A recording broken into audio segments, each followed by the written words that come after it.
Welcome back to the Masters of Materium, and we got a really cool video for you today. There's been a lot of requests for this, which is the ultimate building tier video. So we're going to go through the buildings and rank them. Of course, we have some hot debates, no doubt. But before we do that, let's just talk about buildings in general. And Grill, I'd like you to pull up a really important statistic because I think a lot of people are not aware of this. Sure. Before you go out and buy any buildings, you need to be mindful that if you don't own a deed, you might be in trouble. And Ayla, maybe explain what we're seeing on screen right now. Yeah, so in terms of the plots, the major issue is that there's considerably more buildings than available plots. Now, we don't have exact numbers for the citadels. With that said, if the plots that we saw in the Citadel of the Sun in the most recent playtest is anywhere near accurate of what the final game is going to be, then these percentages won't change all that much. And as you can see, the oversupply of plots is significant. More specifically, you see on the Grand plots, there's a huge oversupply. However, that will be diluted somewhat given that the citadels will have a higher percentage of the larger plots. So focusing more on the small plots, you can assume that you're talking well over 200% oversupply on pretty much all plots compared to their building equivalents. And that's something McCarthy has talked about. He built it this way by design because he knew a lot of people would be reselling buildings or trading buildings, or people die and the buildings are lost forever in a wallet. So for all those reasons, there was an oversupply built into the game. That's what cemeteries are for. So another concept we're going to talk about is obviously scarcity. So maybe let's pull up our point system. We've built a point system at M.O.M. And the point system is not just for buildings, although we're going to take a look at that for this video. And our goal was to try to assign a value to literally every asset in the game. And of course, it's not a perfect system, but with the buildings, we basically use a variety of rarity scores, starting with the total building supply in relation to all the buildings. So for an example, if we take a look at barns, there's 1,510 total barns. Obviously, very plentiful, very, very bountiful. There's no shortage of barns. Whereas if you compare that to the Polyant vaults, there's only 10. So obviously, in general, it's a lot rarer. The other aspect to the point system is obviously the rarity per tier. So for an example, if you look at some of the large buildings like a jeweler, that is the top level tier. The top building is a large in general for all the jewelers. So there's no Grands, there's no Majestics. So make sure that you take that into consideration. And just a comment on investing in general. Anytime you can invest in something that's rarer, this is not financial advice, in general, it's a better investment. So if you're looking at buying a building without a deed and you want to make sure you find placement, this video is going to be really helpful because finding those top tier buildings or investing in those top tier buildings, even though they might be more expensive, might be a much better investment down the line. So, Ilham, any comments just on the point system in general? I think the point system, given the information that we have and assuming that the final mint numbers on the buildings that haven't been sold in the store yet remain consistent, I think it's a fairly accurate way to at least judge the rarity, and rarity, of course, being a significant factor in the value of the asset from a purchase perspective, investment perspective, and from a placement perspective within the game.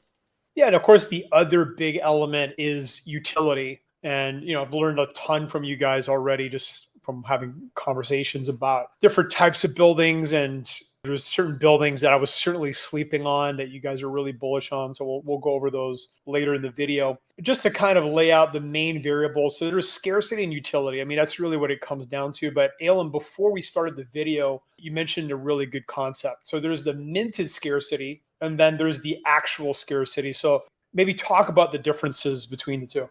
Yeah, so there's actually like three different scarcities. So there's the minted scarcity, for example, say a cemetery. A cemetery, it was originally 1,800 10 by 10 cemeteries. Now, Gala did burn the vast majority of those, such that they only sold 100 in the store. However, the founder's node amount were based off of that 1800. So there's somewhere between 50 and 100 that were distributed to nodes as well. Now, not all of them have been minted, and when this was updated, it says 157. So the cemetery would have that rarity. Now, the other thing is a cemetery also has a rarity of common. So there's common, uncommon, rare, epic, legendary, and ancient. There are currently no ancient buildings per se, but those are the rarities in general. The last thing is actual rarity or scarcity to actually acquire these assets. So there are a couple of assets in this game that had very, very high actual rarities simply because people bought the entire supply. So one example is the Majestic armor shop, in which case one person owns the entire supply. And the other, which is a little unlikely, was the 10 by 10 storehouse, in which Putty owned the vast majority of the supply. Of the 400 that were in existence, he owned, I think it was like 350 or 360 or something of that nature as well. So the fact that they were so tightly held made them much more valuable from a use perspective than they would have if they were widely distributed. I'm going to add another level of scarcity, which is going to be really in-game scarcity. Obviously, we can't predict that. But one, as we showed you right out of the gate, not all the buildings are going to get placed. So a lot of buildings are not going to have a home. And it's very possible that there's going to be certain types of buildings that people are sleeping on and don't place a lot of. So you could see some really very different numbers in terms of in-game scarcity when the game launches compared to what we're looking at pre-game. So yeah, and of course, at the end of the day, what's going to determine the value of these buildings is going to be the economy, how the Mirandus team tunes the whole game. So certain buildings might explode in value post-game, and obviously we don't have a crystal ball and can't predict that, but we're going to do our best to give you our theories and opinions on what will be valuable when the game launches. So I think we're ready. We're ready to pull up the tier doc. All right, let's do this. All right, well, let's get into the building tiers. Starting with first the one. archery stand. Archery stand. Elam. Yeah, so the archery stand you saw in the playtest was quite useful for making bows. Now, in the actual playtest, ranged weapons were really underpowered and there were no arrows or anything of that nature. I think their actual utility in game will be a lot more useful. And the fact that you can use them, like on the archery stands, everyone's going to have a ranged weapon. And they do produce consumable items, being that of arrows. So I'm thinking a solid C tier for an archery stand. Yeah. Consumable element is huge. Yeah, go ahead, Grill. Oh, totally. I was going to say similar to what you were saying, but I think with the power of ranged combat, how dangerous the world is, the consumable element, just as you were mentioning, makes archery stands pretty strong. There we go. First C-tier building. Boom. Now let's talk about something that I personally think is a mistake, which is that the forges can also sell weapons, maybe not as many, but it really devalues the armor stand and weapon stand. What's your thoughts on that, Elam? Yeah, I agree with that 100%. I don't think the forges should be able to sell. I kind of like how they do because I have a bunch of forges, but I think that's a bad design decision. I also think the armor and weapon stand / shops and stuff should do the repairs if there are repairs in the game. The fact that forges could potentially also do that further devalues the potential stands. So I'm going to have to say, just because of the fact that the armor stands at the present will literally only be used for selling armor, I'm thinking nothing more than a D tier, honestly. Definitely D. Yeah, I think these armor and weapon stands are some of the worst buildings in the game. Just the existence of forges, like Anne was saying, kind of devalues these things a lot, and with how the forges work. So, and I wouldn't be 100% surprised if they changed their stance on that and basically make forges just forges and not shops. Grain stand, Elam. So grain stand is one of the food buildings. It's essentially a small mill, and mills on OpenSea have been ridiculously high price for quite a long time now. And grain stands are 5x5 equivalents. So Definitely more valuable just given the fact that you're going to be use them in many of the 5x5 spots for any farming related deed. I'm thinking definitely higher tier than the armor stand and weapon stand. Probably not nearly as much utility as something like an archery stand will have, but I think it's a solid C building. Yeah, I think there's lots of grain in this game. It all needs to be processed. There's a lot of 5x5 plots, so I think you'll definitely see some grain stands out in the world, and there will be busy Yeah. buildings. Yeah, we got a lot of, it may be like a C minus. Yeah. Maybe just below the archery stand, maybe just above, just below. So, Alan, one of the things you've schooled me on is the potential value of cloth in an MMORPG. So maybe talk about that. So, cloth in general for most MMORPGs is kind of ubiquitous for almost all the supply chains. It's one of the most used buildings in general. In the playtest, it had use for multiple supply chains and also for making armor. Specifically in Mirandus, though, cloth armor tends to be used for things such as robes and such, which is typically related to magic using. And in Mirandus, the highest tier exemplars, the elves, are essentially magic users for the most part. So I'd expect a lot of the elves to be using cloth related armor. That and the fact that the cloth, in addition to jewelry and potion, are the highest rarity building types in the game. So I'm going to have to say the cloth stand ranks above the other 5x5s, and I think it's a solid B tier building. Grill? Yeah, they're going to interact with a lot of the other buildings and a lot of crafting. You're going to see them, I think, even for like upgrading buildings. You're going to need lots of cloth for the high tier armor, like Ian was saying. I think those cloth stands are about as good as it gets for the 5x5s, with the exception of the other two, potion and jewelry, which are also rare. And they might be insanely rare because in game, because they haven't been sold yet. And if Gala comes with a ridiculous price, which they very likely will, very few people will probably even own one. So it could definitely be one of the rarest buildings in the game. Hit it with that cemetery pricing. Yeah, I see that applying to like all of the buildings they haven't sold. You know, stonecraft, tannery, cloth, etc. That they'll all be in quote cemetery style pricing. Potentially the cloth even higher because they're higher rarity than the others. Yeah, exactly. Yeah, the fact that the rarity is on par with the jeweler and the potion shop to me is pretty indicative of where McCarthy is ranking that building. So there you go, first B tier building. All right, next milking stand, Alem.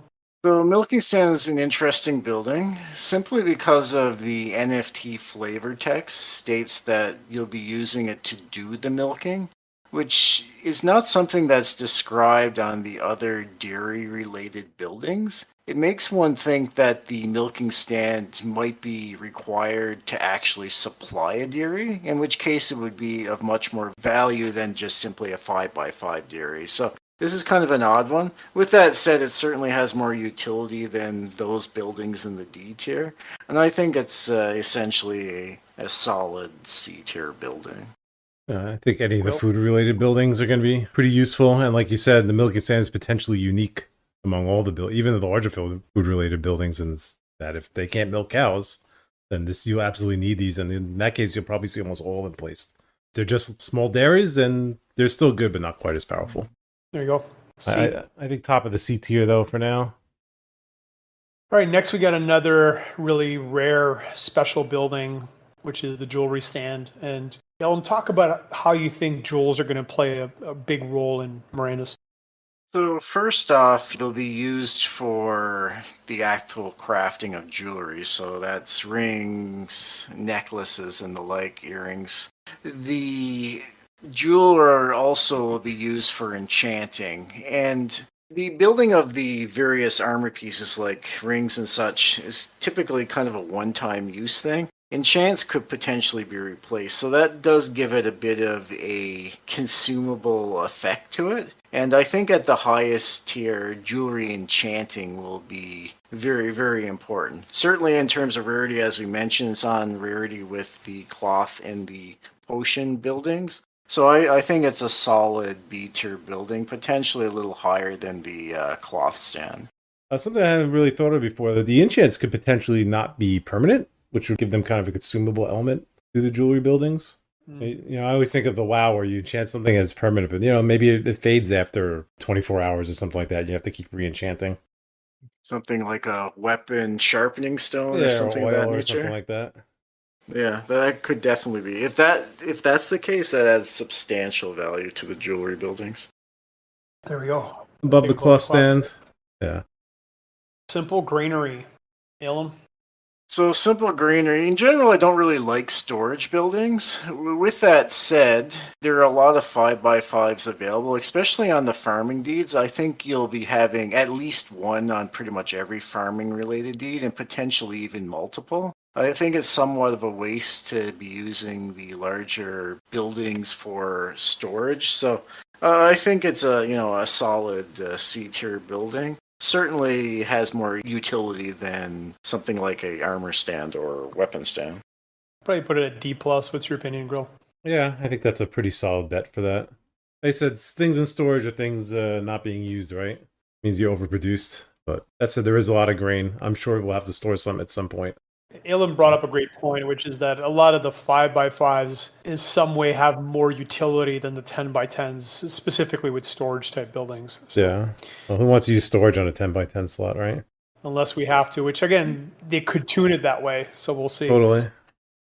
Woodworking stand, we definitely saw that wood is a big deal in Mirandus. It's going to be, I think, a really big deal for all kinds of things. I mean, it might be one of the most used buildings in general. Alan, what's your thoughts on wood in general?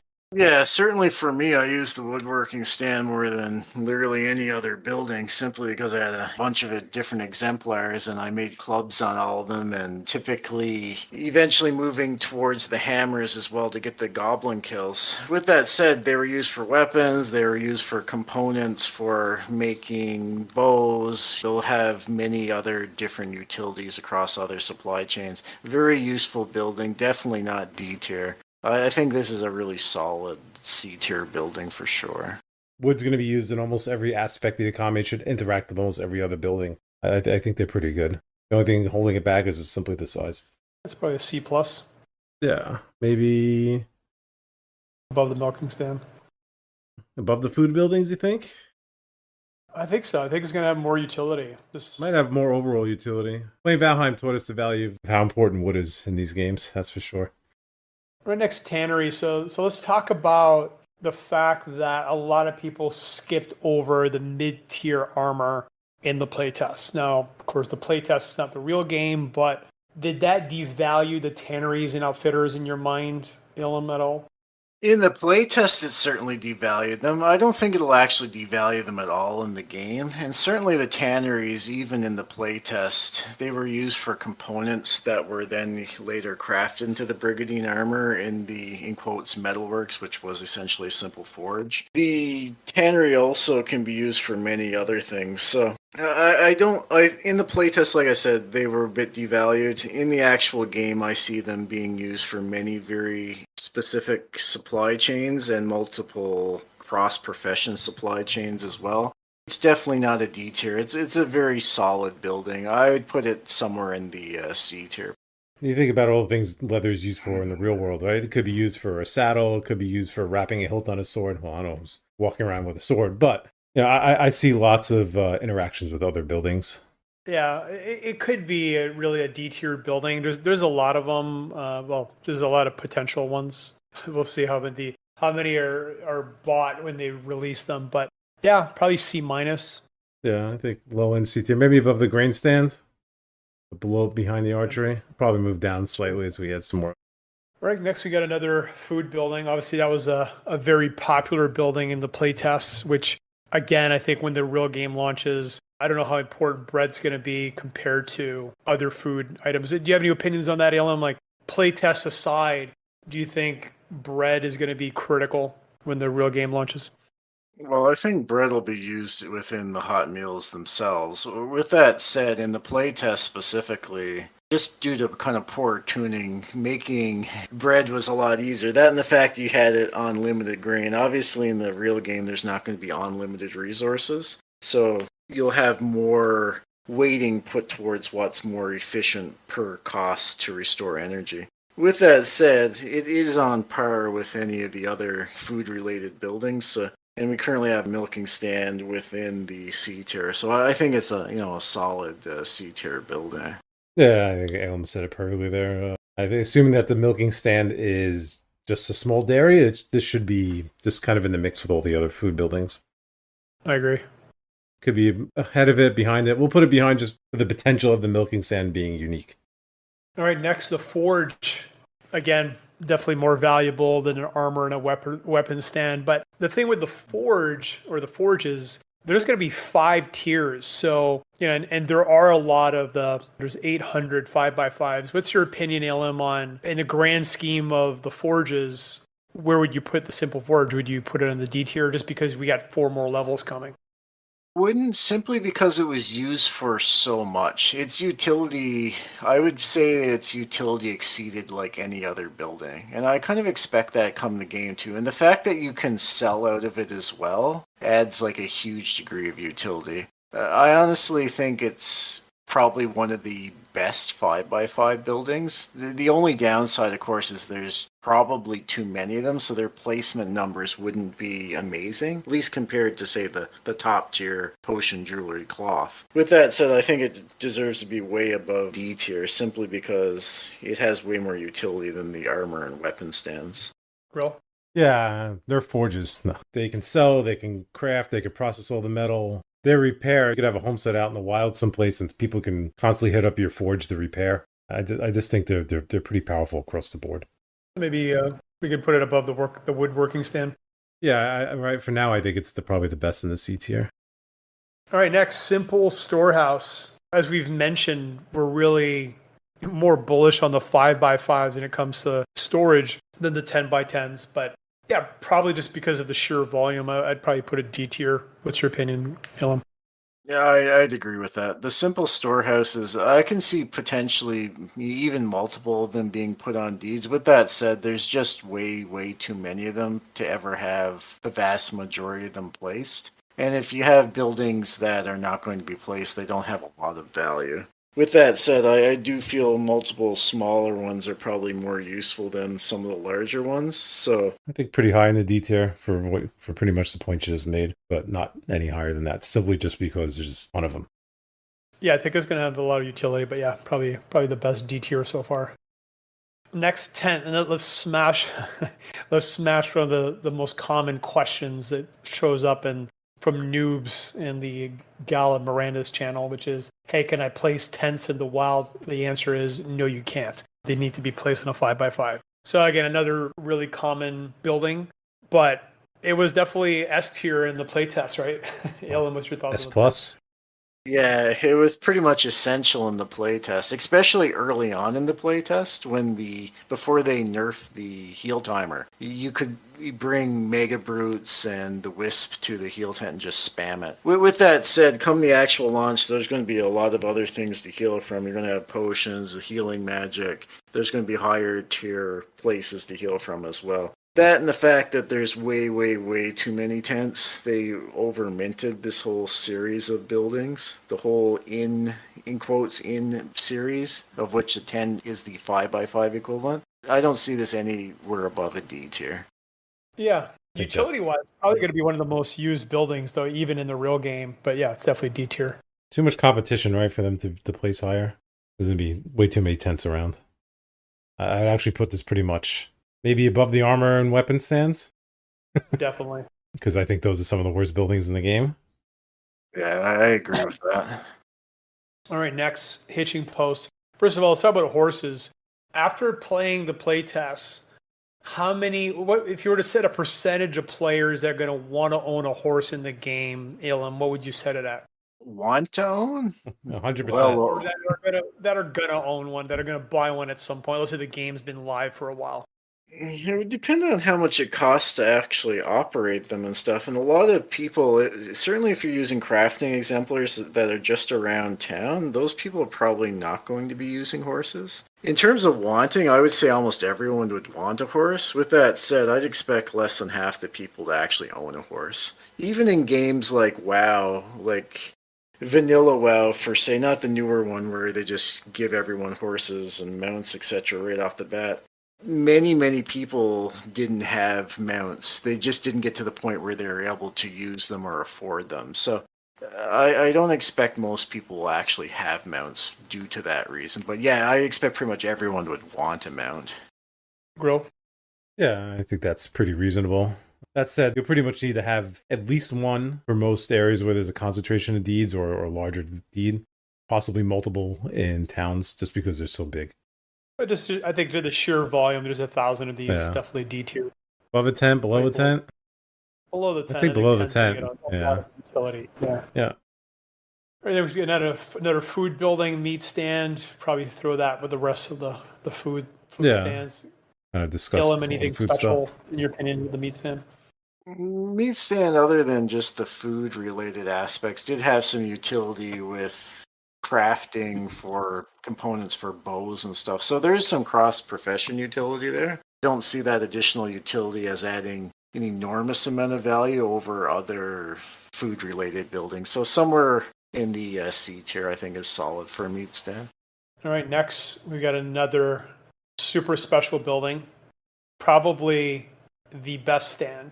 Alem, talk about the criticalness of potions in general in MMORPGs. So potions you can use for essentially everything, anywhere from stamina for all the crafting to survival out in the wild with healing and potential special effects. The fact that it's all based around consumables adds a huge degree of value to it. That and the fact that in Mirandus, potions are the highest rarity of building types. And as a result of that, I see this as a very solid 5x5. Probably high B tier. I think in terms of our tier list, the most valuable of the 5x5s. Yeah, I agree with that. From stat boost to stamina boost to refilling health to refilling your stamina, possibly used in interaction with other buildings where like potion requirements for crafting. I think this is the creme de la creme of the 5x5s. Yeah, definitely a B plus. Little correction there, Ilum. The rarest building type is Stonecraft, which is coming up next. 220 of these in the game. They have not been sold, and it's probably one of the most questionable building types as well. We really don't know their utility other than building walls. So yeah, what's your thoughts on that, Ilum? Do you think Stonecraft shops are going to be important and valuable? Yeah, so Stonecraft Shop is kind of an interesting building for sure. Utilities aren't 100% clear. It does mention in the flavor text use within temples. We've heard of some things on Discord talking about walls and potentially roadways or pathways within towns and the like. The fact that it is a really rare building overall does give it a unique value, that and it hasn't been sold on the Gala store, so you know it's going to be likely quite expensive. I see this as a very solid B tier building. Depending on its utility, it could potentially be even higher, but with the current knowledge, I don't see it being higher than B at the present. And it's our first of our 10x10, so you'd expect it to be more valuable than most of the 5x5s at least. Yeah, I worry a little bit about some of its cross utility. Like, you don't need stone to make armor, right? Where you need leather or metal or cloth. Like you said, walls, roads, maybe some simple tools, maybe some simple weapons. But there's just not really a lot of information on these right now. Cool. So, low B tier, below the stands. Yeah, I think so. Stables. So it looks like, based on what we've seen, that Stables is going to get its own little mini game, if you will, where horse owners will be able to breed. What's your thoughts on Stables, Ilan?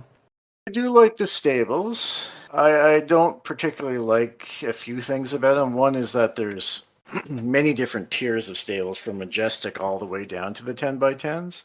That and the fact that their mint numbers are a little bit higher than the other buildings of the same tiers. With that said, it does have significant value between stabling horses to selling horses to breeding horses to potentially selling horse related gear, and the mini game that you said gives it some significant value. Certainly more than a lot of buildings. With that said, because of the quantity of them available, I think that makes them rank a little lower than some of the other 10 by 10 buildings. I would say some are probably low B, high C, somewhere in that kind of general range. There's also the issue there hasn't been that many horses sold, right? So there's Exactly. been the uncommons don't breed, and then there's the rares sold pretty well, but after that, like there's not that many breeding pairs of horses in the game right now. And Masters and Materium is definitely the top guild for horses. So join us, mastersandmaterium.com, and then hit the Discord link and join the guild. But yeah, I think definitely C tiered, especially considering there's all these other higher level stables that are coming. It should also be noted that more horses will be sold in the future. Like they sold the Firebrand, they've also commented that there will likely be like Icebrand and stuff in the future. So there will be more horses, breedable horses available. Yeah. Yeah. But I imagine those higher tiers of stables will be fighting for those horses as much as possible to make their investment worth it. And in which case the regular stables are going to struggle to hold on to breeding pairs. But we'll see. Yeah, probably throw that like in the mid C's, yeah. Below the food, above the food? I'd probably put it below the food personally. All right, Below the wood archer shop. stand? We already talked. Yeah. Talked about wood already. Wood's going to be a big deal. What we don't know is, we talked about how we like a lot of the 5x5s compared to the 10x10s. So we've got the 5x5 woodworking stand, or let's say 4 of those comparable to a 10x10. We don't know. Grill, what's your thoughts on that? So I think that the 10x10 should have more production than just 4 5x5s. I also think they'll be able to craft higher and rarer tiers of items, giving them additional utility. Yeah. Ilum?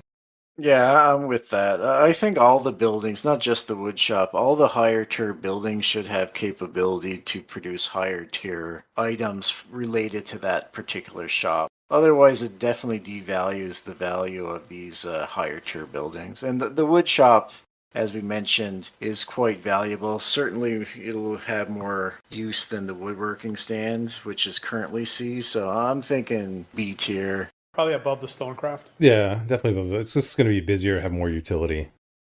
Next to the tannery, which again, we don't know how the utility is going to be, but probably above the simple tannery, right? So probably another B tier building is probably where I'd put it. Ilum? Yeah, I'm thinking most of these kind of 10 by 10, in quotes, useful buildings were probably in the B tier. The tannery I don't see as any difference. You'll be able to sell, you have multiple cross profession utility. They'll make their own armors and stuff as well. So it's a solid B tier building. Yeah, I agree with that. And also, these potentially are going to be quite rare. Yeah, in terms of actual scarcity in the game, because again, Gal is probably going to come over the top at an insane price. $10 million 10 by 10. Yeah. Yeah, I think below the wood shop, which will have more cross utility than just almost any of the building types, but above the Stonecraft, which I think is a little limited. Next, we got the mill. Ilum? So mills are interesting, given that at least on OpenSea, they've had substantial price over most of the 10 by 10s, even much rarer and potentially far more useful 10 by 10s. Way back in 2021, the mills were kind of lagging behind all of the rest, and I bought up the entire supply at one point of the mills. And ever since then, they never really came down much in price. And while most of the buildings were selling kind of in the half ETH price, the mills were routinely selling for 1 to 2 ETH each. So because of that and the fact that they're quite useful, I do think they're rated potentially a little bit higher than what they potentially should be. I'm thinking low B tier, potentially high C tier for a mill. Yeah, that sounds about right. I'd probably put it next to the wood shop. Of the tannery? Maybe below the tannery. I think it's going to get more utility than the tannery, though. But again, we just don't know. It should be pretty busy. You can see the tannery making leather for armor. I mean, like we kind of talked about that. Definitely be busier, 100%. Yeah, I'm in the mindset that the tannery is going to be a little better than the mill. Mill is single purpose, where a tannery could interact with a lot of different things. The mill will probably run in like 24/7 Oh, though. that's for sure. All right, next we actually have one of the rarest buildings overall in the entire game, which is the breweries. And again, really, there's a lot of mystery around this because we don't know if the ales are going to provide specific buffs, which I think, in my opinion, they should. It would really add a lot of utility and value to the breweries. But Alan, what's your opinion on breweries in general? Yeah, so they could have some specific ale buffs. I would hope that the ale buffs don't overlap potion use to some extent. Otherwise, that would devalue the potions. The brewery, like the other food buildings, the dairy, butchery, and bakery, will be used in hot meals. So that gives it specific food-related utility. That and the fact that there's no 5x5 brewery makes it more valuable from a price perspective at the very least than the other food buildings. I'm thinking this is a solid B tier. I really like the breweries personally. I think what you said, with no 5x5s, this is kind of your entry point for that part of the market. Anything food related is going to be pretty good in this game, just because, as we saw on the playtest, you don't survive long without it.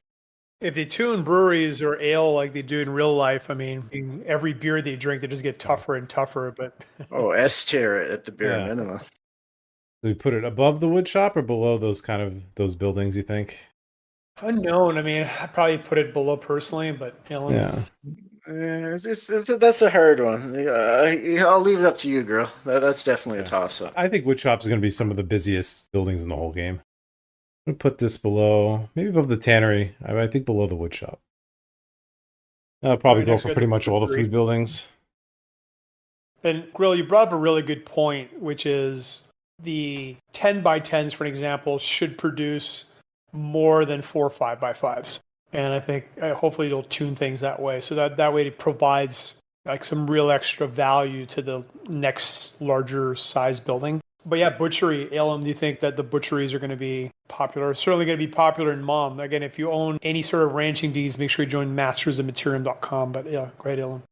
So within M.O.M, I think it'll be one of the most popular buildings, period, just because we have such a large percentage of the ranching in the game. And obviously butcheries are going to significantly be related to that. Butcheries also do have some cross-profession utility, as we've seen with the play tests, being related to making items for like bows and such. So I see them as having significant value, pretty much on par with the utility of the other food-relating buildings, which I'm seeing here as probably a solid B tier building. Yeah, I think you'd probably place it pretty much with the brewery and the dairy. Even a little higher, just because we don't really know the utility of brewery besides making beer and hot meals. The butcher, I think, has more utility overall, but I prefer the brewery just because of its rarity. Yeah. Should we just throw the dairy up there while we're at it? Yeah, do it. We could. Yeah, I mean, we pretty much have gone over food with the 5x5s in the discussion we did just now, so. Put that up there I as don't well. see the dairy and or even the bakery as having much difference. Bakery. Yeah, we got the bakery as well. Where's my bakery? Oh, here it is. Yeah, we'll just grab that too. Kind of the food building should all be kind of the same. If they're tuned appropriately, they should be fairly equal in terms of their utility. All right. Next, we got the next size weapon and armor shops, which should be, I guess, a step up above the stands because they'll be able to sell more items. And one thing that has not been confirmed, which is going to make a really big difference in the value of the larger size shops, is can a stand sell a top tiered weapon? So if they tune it in a way where they can't, then obviously the mid tier and then the large tier and the majestic tiers will have a lot more value. But Ellen, what's your thoughts on the weapon and armor shops? Yeah, so if they allow higher tier weapons and or armors, etc. in these shops, that devalues the higher tier but increases the value of the lower tier. The fact that they're used for selling to our best of knowledge without repairs and such makes these kind of this whole series of buildings, the armor shop, weapon shop, of all the various tiers, quite low in terms of their value. we have the armor stand and weapon stand in D tier. One could potentially even argue that it's just a bigger waste of space to have on a 10 by 10. Well, those spots are more competitive, right? Yeah, they're almost like storage buildings, but this time for armor and weapons. That's a great take there, right there. That's really what they are, right? They're essentially storage buildings. Yeah. No, there's probably going to be zone selling, and obviously you can probably sell via OpenSea and stuff as well, which further devalues their actual capabilities within game. I do kind of like the idea of an armor shop and weapon shop in various towns and such. Typically, if you've played old school RPGs, one of the first things you do when you go to a new town is go check out the armor shop and weapon shop and see where you can get your upgrades. In Mirandus, given all these other capabilities, I don't see that being quite as high value, but I just don't see these buildings ranking very high. Like, I'm seeing Is it D plus? I'm not sure if I want to, like, personally I'd probably say D, but I don't know, do we want to rate a 10 by 10 relatively rare building, because these are higher rarity than a lot of the 10 by 10s that low. This But I think for all the reasons we're bringing up, unless they change the tuning with the forges, I think the weapon and armor shops are going to be really compromised. But go ahead, Will. Yeah, no, I think with what's currently out there knowledge-wise, that these buildings are just not very good. That said, I think they'll be placed just because people love the idea of armor and weapon shops. How long they'll be placed for, I'm not sure. I would actually put these like here, like above the tents and hitching posts and other ones, but I don't know. I think actually the tent's going to get way more action than the. it probably will. Here, hold on. Well, you could have someone standing outside the weapon shop entrance selling at like a 5% discount with no overhead, undercutting the weapon shop person, right? With the same items just thrown in their backpack or something. Exactly. So, Yeah, it just seems poorly designed. Yeah, I think with our what we know currently and what they've talked about currently with these, that these are just pretty bad. All right, storehouse. The question is it below or above a simple storehouse? Because we know that I don't want to waste my 10 by 10s in a storehouse. So I'm more bullish on the 5 by 5s personally. Ellen, would you throw this below a simple storehouse or above it? So, it's an interesting note. The flavor text mentions that it's able to store perishable foods, and we asked McCarthy specifically about this. Because storehouses, a few things about storehouses. So one is originally we kind of thought that they would hold perishable, and things below that in terms of their tier probably would not. McCarthy says items will not be perishable, meaning that one of the biggest potential utilities of storehouses is gone from that. The other thing, storehouses would have a significant rarity to be placed in games simply because Putty owned almost the entire supply of storehouses. He's recently been unloading storehouses very, very cheaply, which further devalues their usefulness in game. I personally, I'd had to put it below the simple storehouse. I don't see how its utility exceeds that of the simple storehouse. Unless things are tuned to where players just wind up with so much crap that they have no place else to put it. And even then, why wouldn't you just go to the simple storehouse? Unless they do what you're saying, Grill, which I think they should, which is, let's say, 10 by 10 would have 120% of the space of 5 by 5s, for example. Could have like 200% of the space, but they would really have to crank up the tuning to make it viable for sure. But I think as it stands, let's put it below the simple storehouse. Maybe like just below, maybe below the simple granary. I think it's probably a little better than that. I imagine that most of the deeds that have, most of the towns will have at least one of these, regardless. You'll see a few places, but you're talking about there's 40 towns, right? And there's how many storehouses? 400. Yeah, so 10%, maybe a little more. You might see some on the occasional hamlet and other deeds, but yeah, I think the storehouses, until we find out more about them, we see how the in-game tuning is, are kind of in a rough spot. Pretty much all the D-tier buildings, I'm seeing low placement percentages. Yeah. So let's talk about, let's call it rest and food versus food and fun. So we've got the camps, and then the next tier up is the inns, which will give us food and rest. And then with the taverns, we can get food and play games, right? So I think in general, what's your opinion on that, Ilham? Are you more bullish on the rest and food or on the food and fun? Well, the fun doesn't provide any monetary value to the best of our knowledge. With that said, food obviously everyone needs. McCarthy also said large inn and up will be able to supply hot meals. He didn't comment specifically whether the camp will supply hot meals. Obviously, they'll supply food, but there will be a significant difference between just food, in quotes, traveling rations versus the hot meals. The taverns in general, I don't see a whole lot of value in the tavern games. They're enjoyable for sure, but I just don't see a lot of people focusing much of their time on them when they could be out actually playing the game itself. Especially when it costs money to run your character, or costs resources to run your characters in game, and all those cost money. I don't see why anyone would sit around playing tavern games when they could be improving their character. Most people don't play these games to be static. Most people want to see their characters become more powerful and build them up. Now, here's a hot take, no pun intended. If you can serve hot meals in a camp, that increases the value of the camps tremendously, right? Sure. I mean, so we don't know that. That's not confirmed yet, right?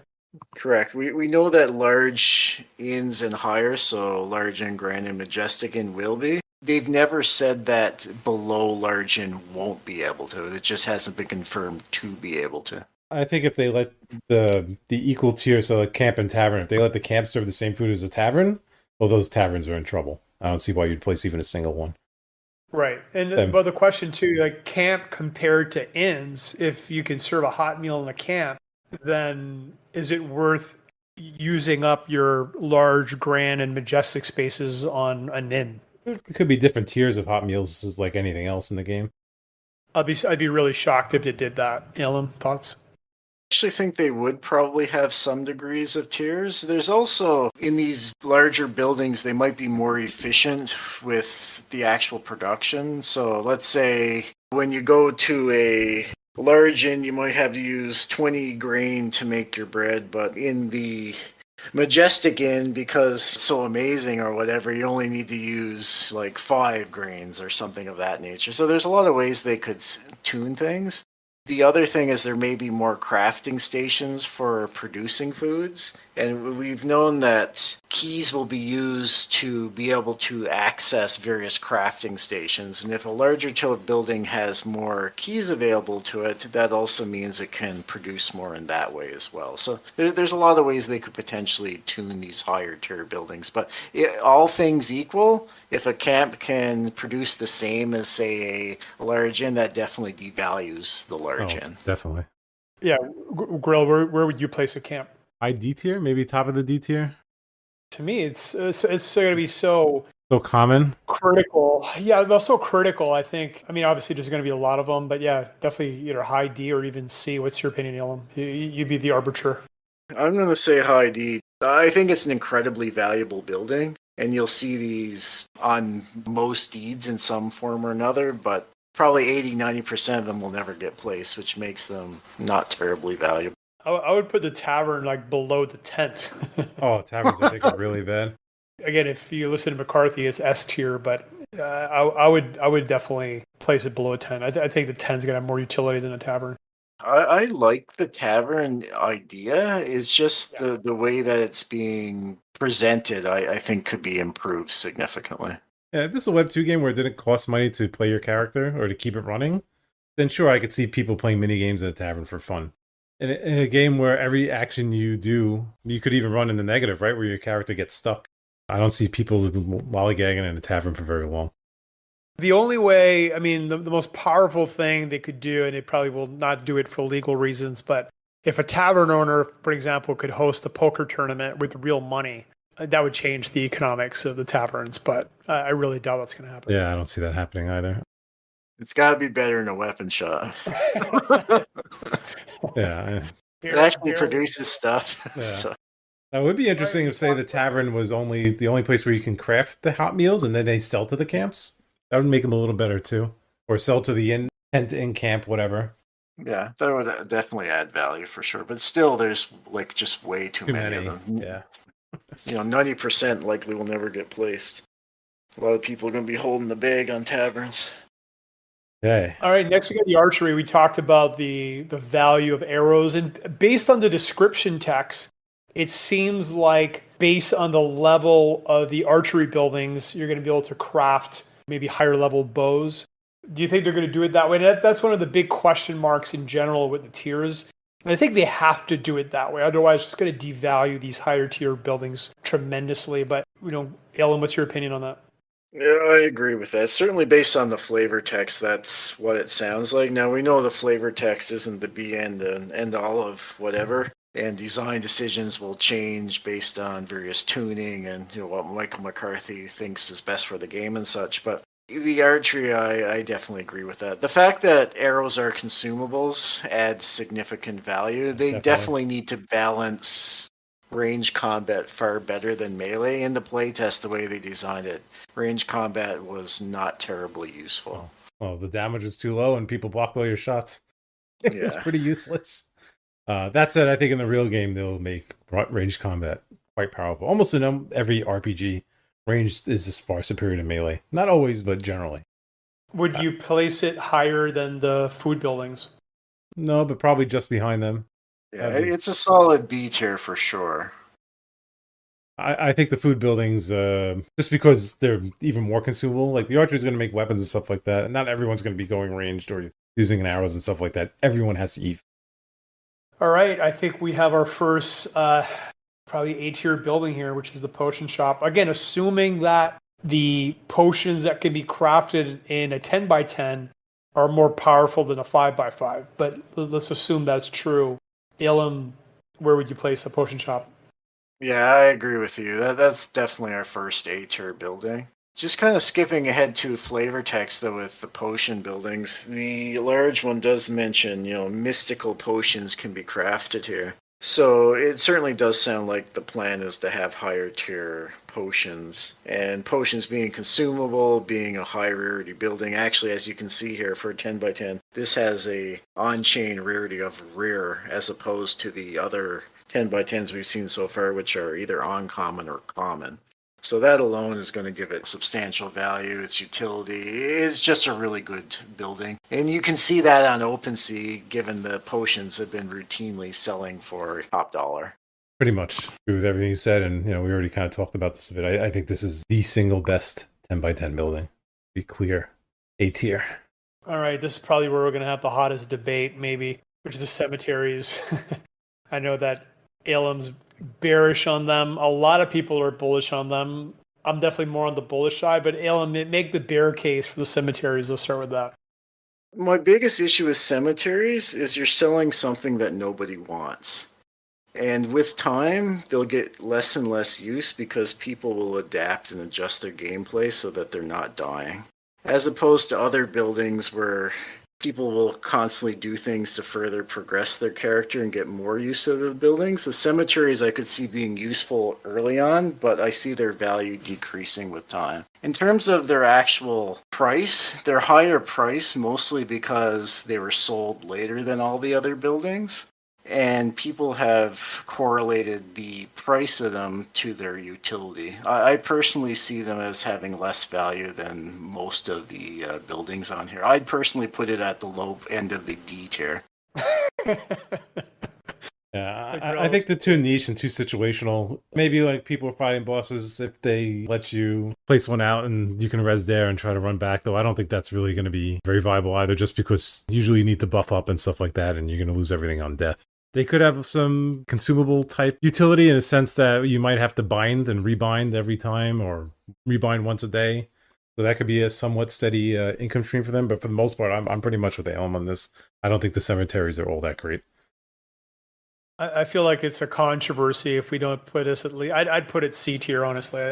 It's going to be a really good source of revenue. I think you're right, though, Elm. It'll have a less utility over time. I think the biggest question mark is, how is the Mirandus team going to continue tuning the world of Mirandus in a way where as players become tougher and get better armor and their mastery levels are increasing, that they're still challenged and they still die, right? Other than just like Grill brought up, like big bosses. So yeah, I mean, I think server resets. it's gonna be interesting. But yeah, I'd personally put it C tier, but yeah, Grill. I think just the cost and rarity, maybe they could go in C tier. Other than that, the actual building itself, I think, is pretty bad. In terms of actual rarity, they're rarer than most of the 10 by 10s. I think C is actually pretty reasonable. I personally don't own any. I have no intentions of ever buying one either. You'll find me being pretty negative towards cemeteries in general. This would be an interesting to look back on, like in a couple of years from now, to see how these worked out, these predictions. Yeah. We'll definitely have to do a follow-up video once the game launches. definitely. Do a new version. Do it once a week. I would suspect our highest tier ones, like potion stops and stuff, will be very, very accurate, though, at the very least. Yeah, I think most of this low tier stuff will move around a bit. There'll be some surprise buildings in the mix. We've got our second blue diamond building here. You can see a little blue triangle. Sorry, not diamond. On the left side here. Is it another obvious A-tier building, Elam? I don't see it any difference from the other equivalent of what we had on the 5x5 versions. Larger, higher tier, the same rarity. And this, go ahead. Just to make it clear too, this is because of the description so different. This is the next level of the cloth stand. So sorry, keep going, Elam. Yeah, so I'm not sure why they didn't just call it like cloth building or medium cloth, or it changed the cloth stand to like small outfitter or whatever, simple outfitter. But yeah, no, the outfitter is a updated cloth stand for sure. This one hasn't been sold on the store. Given its rarity, I expect this to be potentially the most expensive of the buildings they sell on the store. I can only imagine the price they're going to ask for these buildings. Yeah, they should be crazy.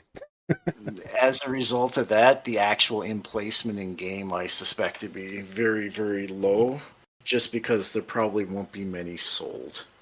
I think 100% of these get placed. I think 100% of the potion shops get placed too. I don't see any reason why they wouldn't be. I think this is pretty clear. Second A-tier building. Yeah. Here's another big mystery, the temple. We really don't know much. So, Elam, if you're going to speculate, what's going to be the utility of the temples? So McCarthy once in Discord asked him specifically what they're going to be used for. He didn't give a whole lot of detail, but he did say they'd be used for buffs and things like removing hexes and curses. The temple is another interesting one because there's no 5x5 temples, which gives it a little more value than potentially some of them. There are, however, Majestic temples and Grand temples and such, and all of the various temples all have higher mint counts per tier levels. So that again devalues them a little bit. I do kind of like the temple personally. I'm quite fond of buffs in general because like consumables, you're constantly applying them, and if you're getting hexed and cursed and stuff, you're probably constantly removing them. So a lot of people will be seeing these temples on a regular basis. Because they're fairly common within their individual tiers, I wouldn't rate them all that high. Probably somewhere C tier. At the very top, I don't see them being better than a low tier B. If it's ROI positive to use them, then people are going to be interactive with them constantly, especially if, even for stuff like farming, say you have an increased harvesting buff or stamina buff. If you can earn more with those buffs than it costs to keep them up, if you're positive with them, then I think people interact with those buildings nonstop. And I think they'll be pretty good. The only thing to me that's holding them back is that there's a little bit more of them. They have a higher mint count than some of the other uncommon 10x10s. Yeah, there's 500 of them. So yeah, I'd probably throw it C tier personally. High C tier? I was thinking low B tier. I think it's better than a Stonecraft shop. Is it though? I don't know. I'm pretty bearish on Stonecrafts. So. Yeah, I'm kind of bearish on Stonecraft too. The temple is quite a wild card. Like you said, Grill, if the buffs are significant enough, then everyone's going to want to be using them on a regular basis. If they're not tuned really good, though, they're not. Trash. It's a complete trash building. So it's a tough one. Yeah, like I said, if it's ROI positive, then it's going to be extremely good. If it's not, then it's going to be like only for people going out in the wild and doing tough content. Yeah. So I'm going to put this. I think that potential gives it low B tier. That's my final thoughts. Right. Next, we got the Forge. Again, definitely is going to be a very popular building, incredibly popular, in fact. Elam, what's your opinion? Where would you place it? So, very, very high utility building. Mint numbers are a little higher on the Forges than I'd like to see. With that said, there's so much utility to them. And you may even need multiple forges on a given deed, potentially, certainly the larger ones. I see this as a solid B-tier building at the very least here. They're just so high in terms of utility. Yeah, I'd probably place it up there with like the wood shop. Yeah, I agree. Yeah, that sounds very reasonable. Maybe even slightly higher, just because you can potentially repair there and not anywhere else. All right. Next, we have the barn. The question is, are they going to sell us ancient cows? Sure, they probably will. But barns are obviously S tier. We don't even need to discuss them. So That's still in the game. the barn, like a lot of these common buildings, are significantly over minted as far as we know. Something I mentioned on the Earl deed video where we were talking about the large barn. There's one situation where I could see barns being very, very useful, and that's if they act as essentially additional ranching plots. If that's the case, then I personally would probably place a ton of barns down, which would increase their value substantially. If that's not the case, which I suspect it is not the case, that makes them a very low value and probably only a D tier building, and that's what I'm going to have to lean towards there. Yeah, I think they're probably on the, like I said, too common, and we don't know really what the utility is besides storing animals. I mean, if you can breed cows, which improves ranching, it could have a lot of value, right? So it could be B plus or B minus. Really? I think there's too many of them for that to have that much value. There's not many deeds that actually has ranching, period. And of those deeds, most of them don't have many 10 by 10 plots. I was thinking, I'm, as a rancher, I'm biased here. Right? well, we're all ranchers here, right? Yeah, we actually all have ranching hamlets, don't we? Like, I think this is a great building. In terms of utility, it's amazing. And certainly, as the flavor text would describe, essential. But I don't see even 10% of them actually ever getting placed. Again, it all depends on tuning. I think with current information, this is like Low C. the only problem is I put it with C tier, I lose my list again. All right, next we got another awesome A tier building, which is the jeweler. Alem, I guess my question to you is, would you place it above the outfitter? It depends on how important the enchanting is, and certainly if the enchanting is a permanent thing versus something that has to be renewed. If it's something that has to be renewed, I'd put it above the outfitter. If it's not, I'd probably put it below the outfitter. The potion shop, though, I would definitely still rank as the top of the 10 by 10 buildings. Regardless, I would say this is an A tier building. I don't see any way that it's going to be less than the other two equivalent 10 by 10 type buildings. Yep, I think I agree with all that. We'll put it here just for now. Just potentially because the outfitter is going to be so rare. There's what, 2 out there currently? Yeah, and with the prices that they get cemetery pricing, they may not even sell out for a while. Alrighty, the greenery. Again, is that another situation where the 5 by 5 is almost more valuable than the 10 by 10? So not on OpenSea, it's not. In terms of actual in-game, it certainly could be. As I've mentioned, I'm not terribly fond with non-production type buildings, so things that are storage only. They don't really do anything, right? The more efficient, the less storage you have, the more efficient essentially your building or your deed is operating. Is it more valuable than the 5x5s? In terms of its actual function, it'll store more, obviously. It probably won't store anything better. Certainly the simple granary will probably have a much better placement percentage, simply because there's a lot more 5x5 spots available and you'll be likely using a lot of those for storage. You could make a decent case saying that it's actually not as valuable as the simple granary. 10 by 10s are competitive. I don't see many of them being used for storage in general. I'd probably put it with the other storage buildings we have down there. Yeah, that makes sense. I'll put it slightly higher just because I can see some of these maybe being used on a farming hamlet or village of the farmer. Maybe even below. Like, even if you use all 4 10 by 10 spots on the village of the farmer, that would only be 80 granaries, and that would leave literally nothing else for the villages. Yeah, we just completed the 10 by 10s. We're moving on to the larges. It's worth noting that with the larges, there's a lot of top tier buildings that are larges. So we'll get to those in a second. But and one of them actually is the archery. So, Alan, would you put the archery A tier, the large archery? Yeah, certainly above B tier. It doesn't hit the S tier. Later we're going to see some real S tier buildings, but no, I think it's a solid A tier building for sure. There's only 20 of them. They produce consumables, top tier range weapons. Every character will be able to equip range weapons. Whether or not they actually use them or whether or not the range weapons provide them stat buffs. So let's say you're out farming in the field and let's say you have a range weapon that potentially gives you +5 to farming on it, which could certainly happen. The range weapon is even useful for someone like that. So yeah, I'm saying a solid A tier for sure. Just a matter of, is it above the 10 by 10s or below? I think with the rarity and the fact that it's absolute top tier, it puts it above those shops. I would put it below Ilum. You'd be the tiebreaker. In terms of placement numbers, like something like a potion shop, jeweler and stuff, I can see 100% of those getting placed. The large archers, there's so few large spots available that I don't see something like all 20 large archeries being placed at one time. Certainly through cycling through buildings, I could see them all being used, but something as opposed to a potion shop, I could easily see them literally all being placed like on a continuous basis. I have to actually put them below. Okay. Even though I personally really like those particular buildings. You convinced me. The large armor shop is that D tier. It all depends. It goes back to the same thing we just keep bringing up. I mean, it all depends on if forges can sell, right? I mean, if they can, to me, this is D tier, but go ahead, Elon. I don't want to agree with you, although I somewhat do.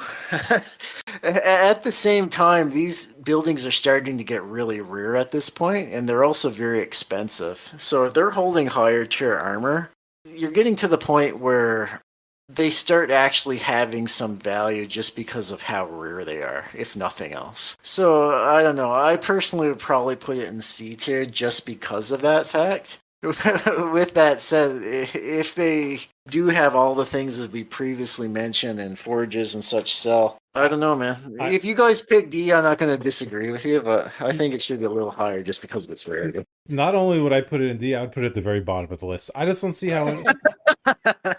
I don't see... How do these things hold a spot?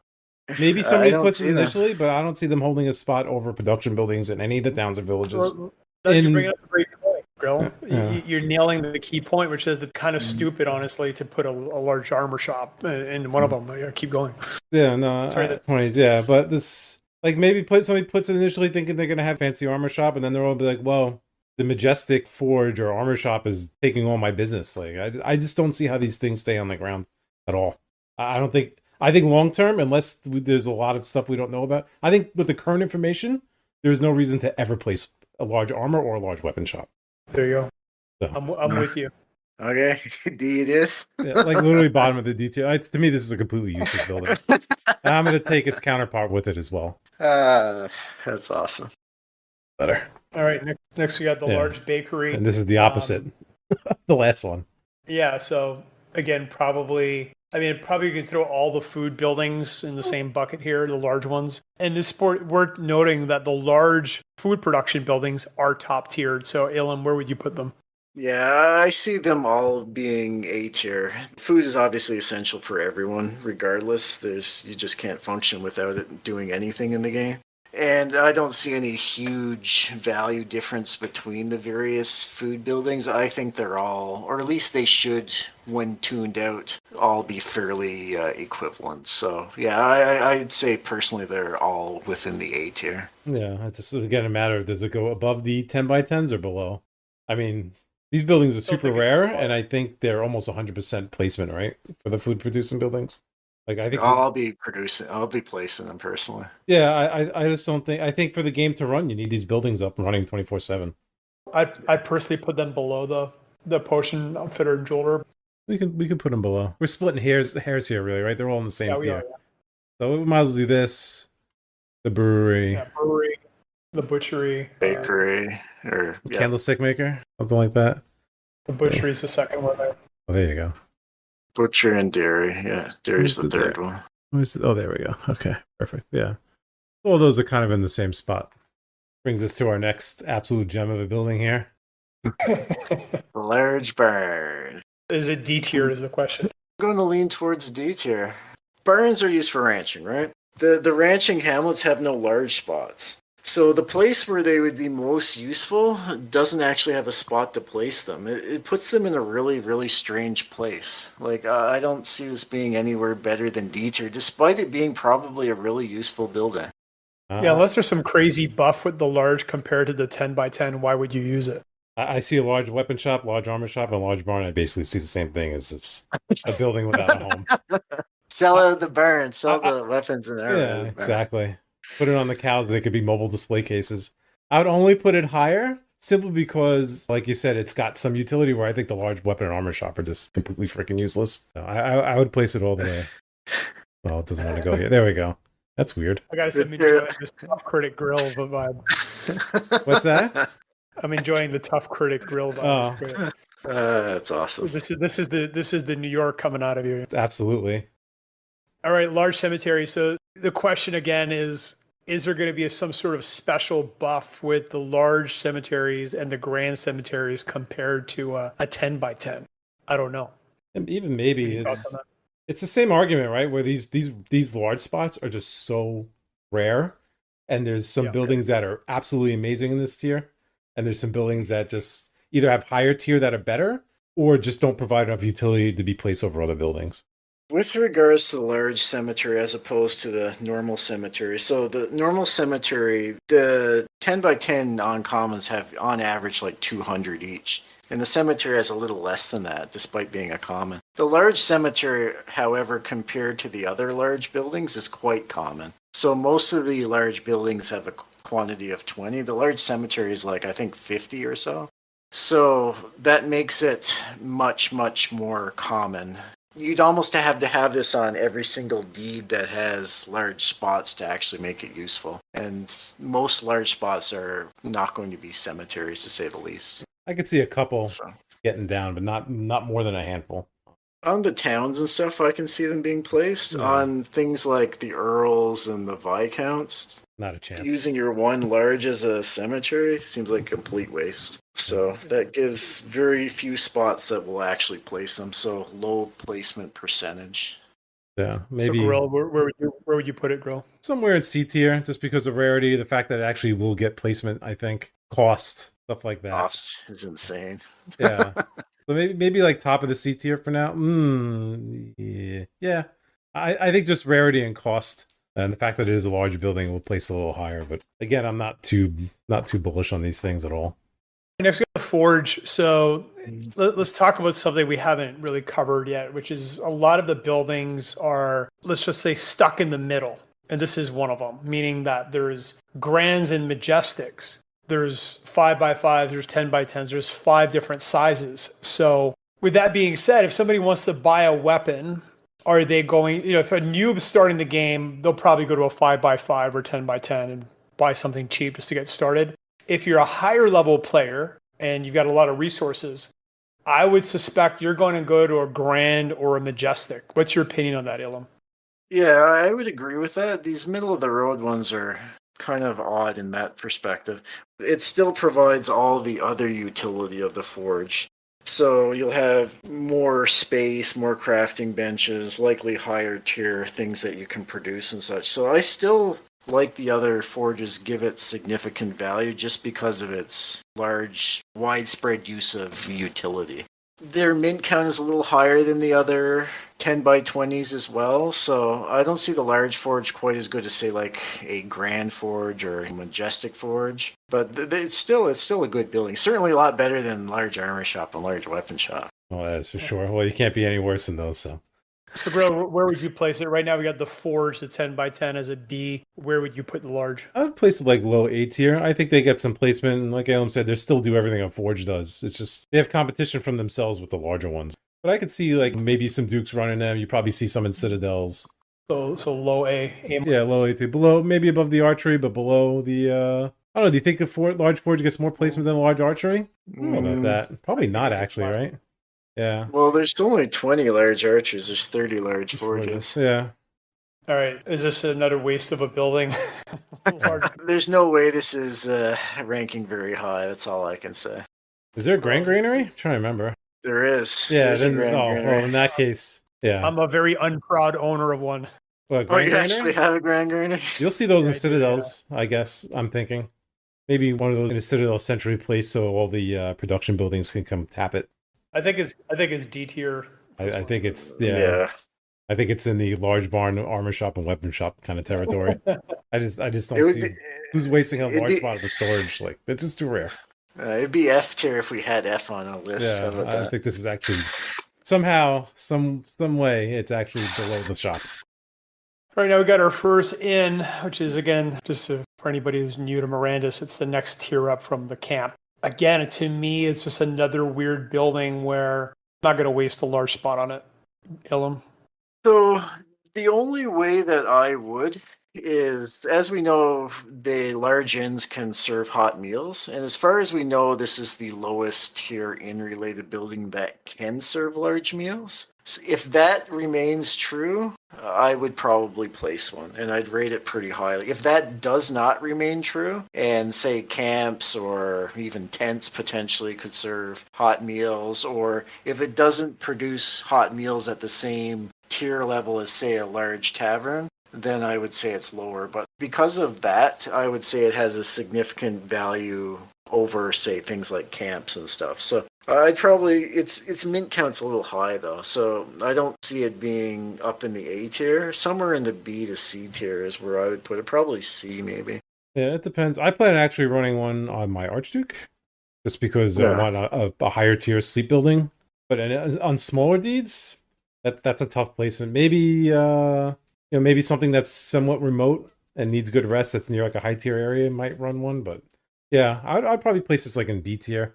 You said it all comes down to utility and how they tune things. The big variable is the camp. If the camp can serve hot meals, it's going to devalue the large inn significantly. So behind the fancy stands, above the forge, or we could put it Yeah, probably throw it in the middle somewhere. It's hard to say. after the Until we food know. buildings, because these food buildings will probably get almost 100% placement too, right? The Pushing next thing is below the large granary at this rate. all the way down here, right?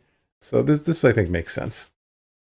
All right, we got our first gold triangle. This is a legendary tier, right, Ilum? Yeah, I'm saying S tier right off the bat. Absolutely. All of these, they're incredibly rare. So most people would probably very happily place a legendary building on one of their large plots, simply because there's quite a lot of large spots compared to the quantities of these legendary tier buildings. And these are the kind of buildings that would actually drive people to your town. Because you're thinking, let's say there's 5 kingdoms. You can expect that the Citadel will probably want a large jeweler and large outfitter and a large potion. That essentially leaves only one other town and or village within an entire kingdom able to actually place even one of these buildings, which gives them substantial value. Like you said, 2 per kingdom. That makes them incredibly powerful and rare, and they're top tier for their class. I think we can easily put like all 3 of these in S tier. Yeah, we're in agreement. Yeah, S. Maybe the outfitter next because of what we discussed earlier. Followed by For anybody that's not familiar with what S means, it means super. All right, next we got the large mill. We could probably throw that with the food, right? Yeah. maybe a little behind it. Yeah, I would say a little lower than that, but certainly within that general area. Yeah, I think they're pretty strong. Top tier building. May not have 100% placement, 100% runtime, but I personally plan on actually placing one in my Duke. yeah, And there's only 20 of them, right? So they're really, really rare. yeah. I think as a guild we'll have quite a few of these placed. I think we won't be able to run without them. All right. Now, one thing that's confirmed, which is, again, it changes the value significantly of the tiers, is that if you breed at a higher level stable, there's going to be additional buffs to the horse. And I think they need to do something similar really for all the buildings, for all the levels. So with that being said, what's your opinion, Ilum, on the value of a large stable? So that certainly makes sense. My question then becomes, so first off, there's very few breeding horses out there. And most of those breeding horses will probably want to be breeding at the highest tier stable. So There may only be enough breeding horses available to even fill the Majestic stables in terms of their breeding slots at the present, because so few of the high tier horses actually sold out. Like, only Benefactor has the Ancients, there's only one Legendary, none sold. Very few of the Epics sold, and then of course there's the rares. Will large stables be used? Yeah, they'll definitely be used on some deeds. I don't see 100% placement on the large stables, and certainly there's not enough breeding pairs of horses out there to likely even fill the Majestic, Grand, and large stables, period. So I don't see this as high tier as some of the other more rare buildings. With that said, I still see it as quite a decent building. I'd probably put it somewhere in the maybe higher B tier, somewhere in that general range. If they do what they're saying, where like the higher tier stable, the better the buff, then the breeding pairs are going to pretty much work their way from the top down, right? So people are going to be fighting for those Majestic spots, then fighting for those Grand spots, and then finally making it to the large stable. I don't know, that to me, that makes it kind of a tough placement for them. You know, if there was more horses around, then sure. I mean, and in the long term, they might actually get better. But as it currently stands, with so few breeding pairs out there, I don't really see a lot of these large stables having much use. Yeah. That said, I do think they're good buildings, like you were saying. Currently, they're kind of in a rough spot. Yeah, so I see these kind of almost in the opposite way of the cemeteries, as with time, people get better and stuff and use less. This one here, as more breeding pairs come into the game, they could actually get more use. So, totally. Yeah, no, I agree with that, girl. They're in kind of a hard place right now, though. I think they're kind of C tier currently, maybe even worse. But just because the potentially better in the future, I'll place them a little higher. I won't put them next to the weapon shop. I promise. I'm sure Wolf and I'd be watching this. He's like shaking his fist. I know he was kind of upset with the whole selling the horses thing in general. Yeah. Is it better? What than are you thinking, Virtual? What are you? You haven't weighed in much on the stable here. I think it's going to get some use just because of the, I think the Grands are so rare. Majestics are going to be insanely rare. I think a lot of people are going to use them to breed their horses. They're probably going to get some good action in M.O.M just because we own so many horses. But you could see them rotate in and out too. Yeah, rotate in and out. I think that's going to happen. So yeah, probably B. Yeah, I'll put it behind I think the Inn's a better building in the stable. I think I'm placing it mostly here for the potential in the future. All right, next we got the large stonecraft shop, which again has not been sold, and we don't really know the utility, so it's another weird one. And the other big question is, can you produce maybe better stones in a large stonecraft shop than a 10x10? What's your thoughts on all that, Elam? I suspect you can. In terms of pricing, the large cemetery, which has almost twice the number of buildings as the large stonecraft, started off at a price of 50 grand. I wouldn't be surprised if they start the price off of these at like 100 grand a pop, meaning that very, very few of these are likely to actually sell. If any. Well, I suspect at least one person will buy it. Being the only person having the entire monopoly that's value, right? Benefactor. Yeah, aka Benefactor will probably buy it to try to entice people. I don't see this having quite as much value as some of the other large buildings. I still think it's quite a valuable building. And I still think it should be an A tier, just not quite as high A tier as most of the ones we're seeing here. I think the rarity, the fact that it's top tier, I think bottom of A tier kind of makes sense for this building. They'll probably have 100% placement because there'll be so few of them. Yeah, I'd expect 100% placement for sure. Even if it's only in the Citadels, I think they'll all get placed. I just think their limited utility, that known utility, makes them a little weaker. Is the large storehouse in the same zone as the large armor shop and weapon shops? They could put the large weapon shop and armor shop in the large store, as far as I'm concerned. Yeah, I see this as a D tier building. I don't see any way around that. There's just so few large spots. I don't see anyone wasting it on a large storehouse. Yeah, and I don't think storage is going to have extra utility unless, again, they provide extra buffs per tier, say like 20% more space or whatever. But yeah, to me, it's D tier. Maybe they'll make it so if you keep your item in storage for X number of days, it gets buffed. Yeah, this is bottom D tier for me too. Just can't see anyone play. Maybe one gets placed in like a Citadel if there's lots of spots. They want a lot of storage. Why not have a grand storehouse? Yeah, maybe because those spots are even more limited. I just don't see that being very good. That said, they can tune things where they're amazing, but currently, with current knowledge, I just don't see them being very good. All right, large tannery, probably A-. Yeah, I'd agree with that for sure. Very rare building hasn't been sold yet. Yeah. It's going to be on par with the Might never others, be sold to anyone not named benefactor. Yeah. essentially. I think it's better than the large stonecraft because it's got a little more utility. But yeah, I agree with you guys on that one. Right, large tavern. And again, taverns are another one of these middle of the road buildings. We got grands and all of that. So yeah, I don't know. I don't see any extra utility in the large compared to a 10 by 10, for an example. What's your thoughts on that, Ellen?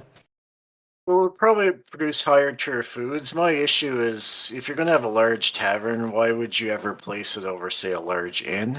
That and the fact that large taverns have a really high mint. There's over 100 of them. And there's just not going to be that many placed. Even if you literally placed a large building on every single deed that can place a large, you wouldn't actually even use them all. So it's going to have a low percentage count. There's better buildings that do the same stuff. I just don't see this ranking very high. Yeah, I don't see many of these making it onto the ground at all. There's a tier above it too, which has potential to be really good actually. I'm thinking like C tier someplace, maybe even worse, maybe D tier. Maybe D tier. We'll place it above. It's got to be better than the armor shop. Yeah, just because I think there's potential at least a few go on the ground, which I don't know if armor shop or weapon shop ever holds spots ever. Well, it's on the same rarity, and it would make sense. That Probably they're better in than a the barn same too, because I part. think barn's pretty useless as well. Large temple. I'm assuming that the larger temples will provide like more powerful buffs. So it goes back to what Grilla was saying. If the economics of the temple are strong, I could see this being a great building. And if they're not, it'd be D tiered. My issue is that there's too few. Again, it comes back to the same argument, right? There's so few 10 by 20s in things outside of citadels, and in citadels you have majestics, and there's majestic temples. They kind of feel like they don't really have a place. Issue with me is, let's say you have a place that can give you a buff versus another place that can give you a buff. Is it worth going that little extra distance to get that better buff, or do you kind of just put up with the lower tier buff that's nearby you? It'll come down to an ROI and position and logistics and all that to determine whether the large temple is more valuable. The other thing is, with the removal of hexes and curses and stuff, there's certainly some hexes and or curses that may need higher tier temples to actually remove. Large temple, again, it also is a little more common than some of these other higher tier large buildings. Like most of the large buildings are kind of in the 20 quantity, and the temple is higher than that. So a little less value in that regard as well. Maybe you rotate one in as a town owner if you know there's like a raid that's going to happen, and like you said, that you want either slightly better buffs or you want better curse removal or even the ability to remove higher level curses. So maybe you see those rotate in occasionally, but for the most part, I think these are kind of another example of a building without a home. Maybe like better than a large tavern slightly. That low? That low?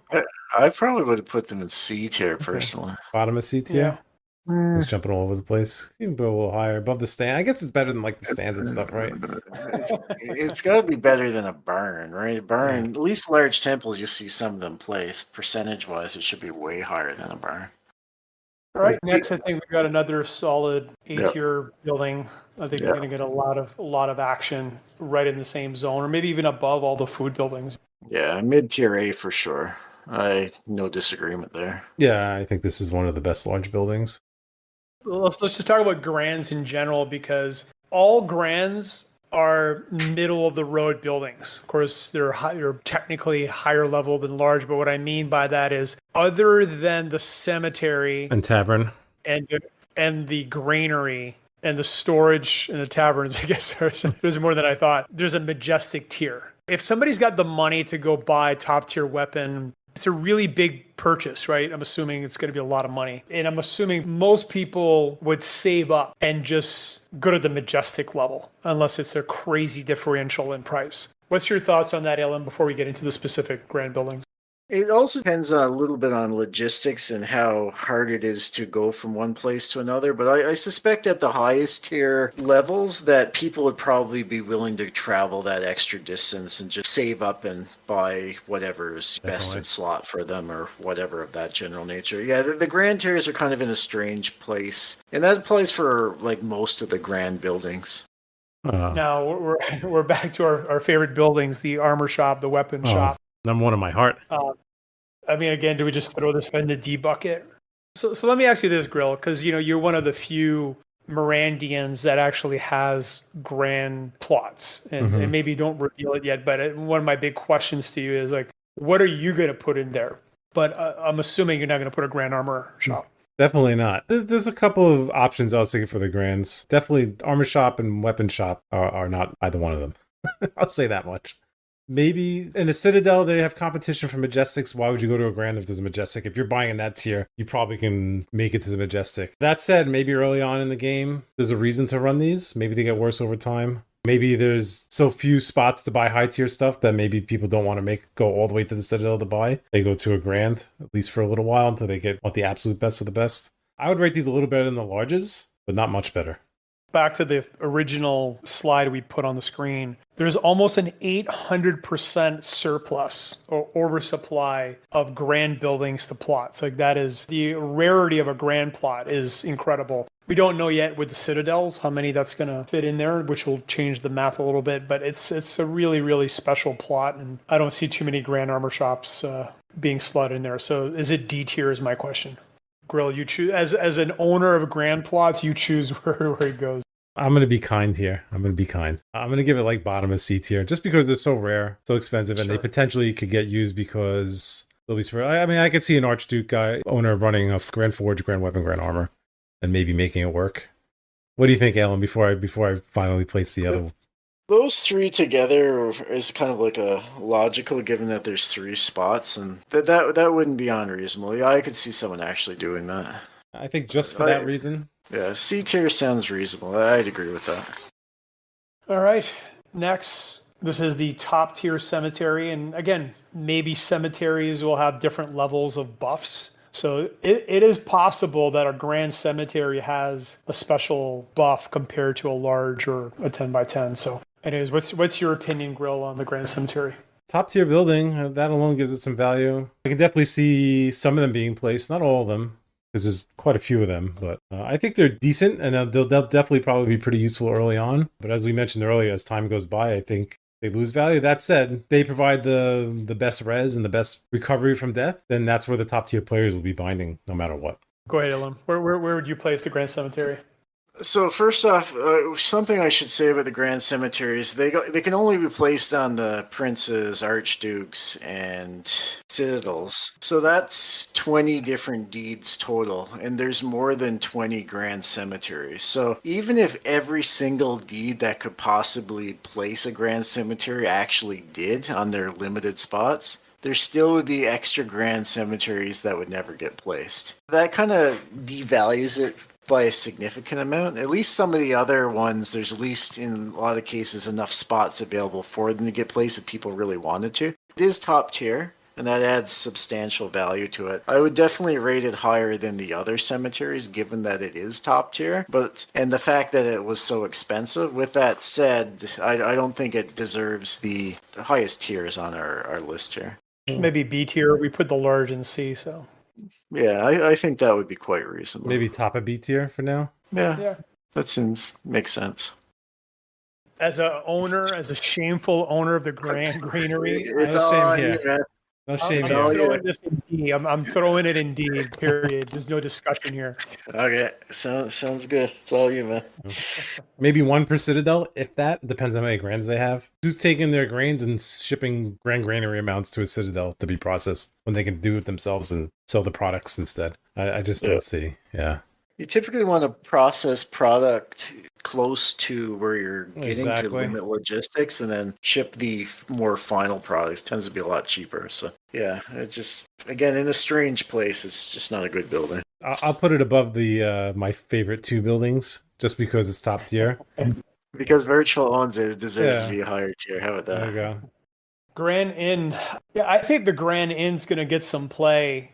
Grill, let's say you owned all the grand buildings, like, what would you place? Isn't the Grand Inn one of the better options here? There's no crystal clear ultimate grand, but the Grand Inn is a decent option.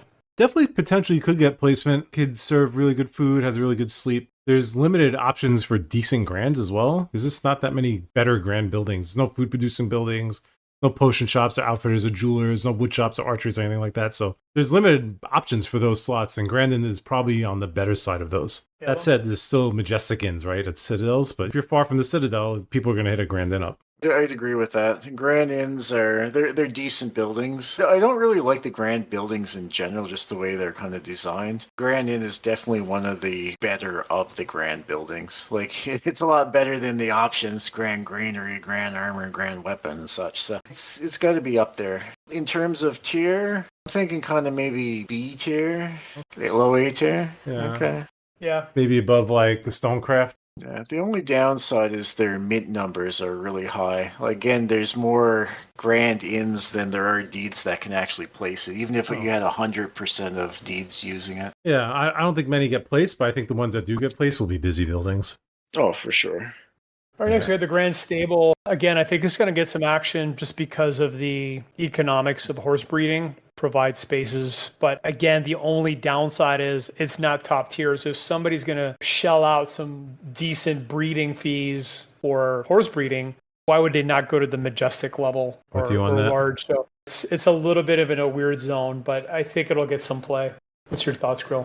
Pretty similar thought. You might see somebody who's like really focused on it. No one's really on Citadels, so no one really has grand spots either. So it's tough to say. I don't think you see a lot of these placed, but they'll be pretty good. But people looking to buy grand quality horses, why not just go to Majestic? Unless the price difference is 100x, 10x, 20x, 30, 100x, whatever. I think they're in a bit of a tough spot. Yellow? If, let's say, every Citadel has a Majestic tables, and the number of breeding horses are out there, there's probably not enough horses to fully utilize with the Majestic. So you will have some breeding horses that need to go elsewhere, like the rears or some of the rears. And those ones will likely be what you're seeing going to the Grand Stable. So the few deeds that actually do place at Grand Stables, I do see as having some use. So I think it's better than the large stables. I don't think it's really top tier. Probably somewhere in the B tier, maybe potentially like low A tier. Maybe above the stands or just below the stands. Probably put it right next to the cemetery, honestly. I think it's in that zone. Again, down the road, there's a bunch of horses that need to be bred and they're popular and people are doing that nonstop. Then you'll see people start to place these. If they produce more money than other buildings, they will get placed. Next, we got the Grand Storehouse. Now, something that's worth noting with the storehouses is I do think they're going to become more valuable over time because obviously players are going to be minting things and crafting things, and space is going to be more and more valuable as the game progresses. But so I think early on it might have very low value, but maybe later on, especially if let's say as an owner of a Grand Storehouse, Grill, you could actually rent out storage space to players. It could be actually a really valuable asset, but I think early on it's going to be pretty low value, if not zero. So what's your thoughts on that, Grill? They ain't renting storage space on my deed, that's for sure. Not in a grand spot, they're not. Yeah, so all these types of games typically have this bloat, right? Over time, people farm more, things don't get used, things get stored, things get forgotten about. There's more content, more players. I think you could probably see these on Citadels, but not really anywhere else, even in the long term. Yellow? Well, the way I look at it, I'll ask you this, Grill. You know, you walk down Fifth Avenue, how many storage locker companies are like on Fifth Avenue? Not many. So these really high value real estate, which the grand plots are going to be high value, they just don't have these kind of buildings. Despite this being top tier, which does give it some value, you might, or I would say you'll probably see one of these on each of the Citadels, I would suspect. But that only accounts for like 5 of them. I don't really see any of these being placed on any of the Archdukes or Princes. So that gives a really low percentage placement. So yeah, not high on the list. Certainly better than the other storage just because it is top tier, but not great. Yeah, I think you see exactly 5. Potentially 10 if there's enough spots and it's needed. But I still think they would only be placed on Citadels. I don't think you ever see them out of town. C tier? Maybe below, maybe bottom of C tier. And C tier drags the list down again. Maybe we should go someplace else. Up next, you got a Grand Tavern. Again, I think if you got a grand spot, it's a decent option, but I'd probably put an inn instead. I mean, Elam. Yeah, I would never place a Grand Tavern just because the inn essentially provides what it does and more so. With so few spots available, I just don't see them getting placed. Low placement percentage, low utility compared to other equivalents. My one argument there is that let's say that in taverns across the board serve higher tier food than inns and camps and tents. A Grand Tavern could potentially sell the absolute best food in the game, which would make them incredibly valuable. In that case, I would see them being placed often. But that's my only argument for them. Everything else is against them. Mint count, spot rarity. There's still the Majestic Inn too, though, right? Yeah. So either it serves even higher tier food than that. If it doesn't, then I don't know. I just don't really see much use for it unless it has the highest tier food in the whole game. If that's the case, then it's very, very powerful. If not, then it's pretty trash. Yeah. Really down to tuning on this one. Even then, though, there's most of them won't get placed. Yeah, maybe one per Citadel, just because they have grand spots, and I don't know, people might want to hang out there for some reason instead of the inn. I'm not really sure. What do you think, like D tier, C tier? You choose, man. You're the grand owner. Oh, a lot of pressure. We're supposed to be a group activity here. Supposed to be brainstorming. I get your thoughts on. Is it better than a large tavern? I think it's better than a large tavern. I think just because It's the best tavern, right? yeah. Grand Temple. Yeah, I think it all depends again on the whole buff situation with the temples. Like, I'm assuming the temple buffs are going to get more and more potent as you go from a 10 by 10 to a large to a grand. So I could see getting some play if temples are valuable. If not, probably not much. Yeah. Temples are valuable, then you might actually see them in towns. I actually own one. Whether I'm going to place it or not, I'm not 100% sure. Part of the problem is there's just not very many good grand buildings. I mean, just look at the tier list, right? Where are all the grand buildings? They're pretty low, except for the inn and the cemetery, right? Yeah, we're certainly struggling on where to place the grand buildings on the tier list more than any of the others. That says a lot about the grand buildings in themselves. I do not see a Grand Forge. Yeah, I was going to bring that up. We missed that one. And that's probably the best grand. Yeah, let's just imagine it's there. But to me, that's a solid, like, A+. Yeah, that's probably top of A tier, if I had to guess. Three of them. Yep, I agree completely. And Grand Temple, B tier? Sure. Just because in the large stable, I think, because I think it gets some placement. Like I said, there's so few good grand buildings. It's actually on one of the better ones because it's actually I can see people using it. We're up to Majestics. Yeah. And thanks for everybody for hanging around, watching this video with us. Hopefully learning a lot, optimizing your strategy. So let's get into it. Of course, let's start with our favorites, the Majestic armor and weapon. Now, again, if the Forge can build and sell, completely devalues them. If not, this is top tier, right? This is definitely S tier. So it could be S tier or garbage tier. It just really depends on if they fix the Forge situation. What's your thoughts on that, Ilham? So both the Majestic Armor Shop and Majestic Weapon Shop are one of 5 NFTs, meaning there's exactly enough for one on each Citadel. So I would suspect they have 100% placement. And as a result of that, I would put them S tier, although I'd put them very low in the S tier simply because I think the Majestic Forge is a far better building than they are. Yeah, the worst of the best. You know, they potentially sell the best armor and weapons in the game, right? Oh, they definitely will sell the best armor and weapons in the game. Yeah, so. Next, we definitely have what is, in my mind, a clear winner for the S tier. Well, we got the last one, but in terms of all the buildings, all the Majestic buildings, to me, this is S++. The best regular building in the game. Yeah, other than Poly Vaults, this is, I'd say, the best in the game for sure. You'll be able to craft the absolute best armor and weapons the whole game there. That's pretty clear cut. Majestic Inn, best inn in the game. Again, will inns have higher level buffs? We don't know. So it's going to get some action for sure. There are, let's see, how many of those are there? 20 of them. 20. There's only 5 Citadels. That's a big question. Like, how many Majestic spots is each Citadel going to get? Originally, they promised that every Majestic would get placed, yeah. That's not the case in the playtest, though. There weren't enough Majestic spots in the Citadel of the Sun that we saw compared to the number of Majestics. So my guess is half of them don't get placed. Plus, all the Citadels aren't sold yet, right? Correct. Yeah. You know, I do think they're good buildings. I just think there's a little bit of issue about placement. Maybe A tier for these, top of the A tier? Yeah, A- maybe. A minus? Yeah, somewhere in the A tier. Let's see. Above or below food production? Probably below. I'm good with that. Majestic stable, again, due to the utility of the horse breeding. I think it's going to be a very strong building. Definitely S tier. So, Alan, would you put it above the top tier larges? Or below? No, just because there's 10 Majestic stables, there's only 5 Citadels, so I'm not guaranteed they'll all get placed, whereas I can guarantee 100% of those top 3 larges would get placed. And people would probably be in significant demand for those buildings. No, I would definitely put them below. I'd still say S tier for sure, but not as high as the other buildings. And certainly on places like OpenSea and stuff, the Majestic temples, you see them selling for like, there's one sold for like 5 ETH, whereas the large potion shops, other than the ones I bought, they've been selling for much higher than that as well. Better than the armor and weapon? Armor and weapon, you're talking 100% placement though, right? Yeah, I think below. It's probably a better building than the armor weapon, but placement's going to make a difference. You don't want to buy a Majestic building, all that money, and not be able to even use it. And temple, there's 15 of them total. Again, could be the best buffs in the game. Could definitely get some action. Grill, where would you place the temple?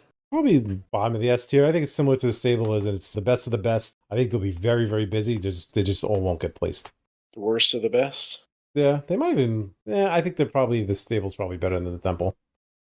All right, before we place this one, Elam, give us the whole scoop on the Polian Vault. So first of all, what are they? I think most players actually don't know what they are. So give us the 411 on what are they, how are they sold, because they were sold in a little bit of an unusual way. And then what is the ultimate utility of these in the game?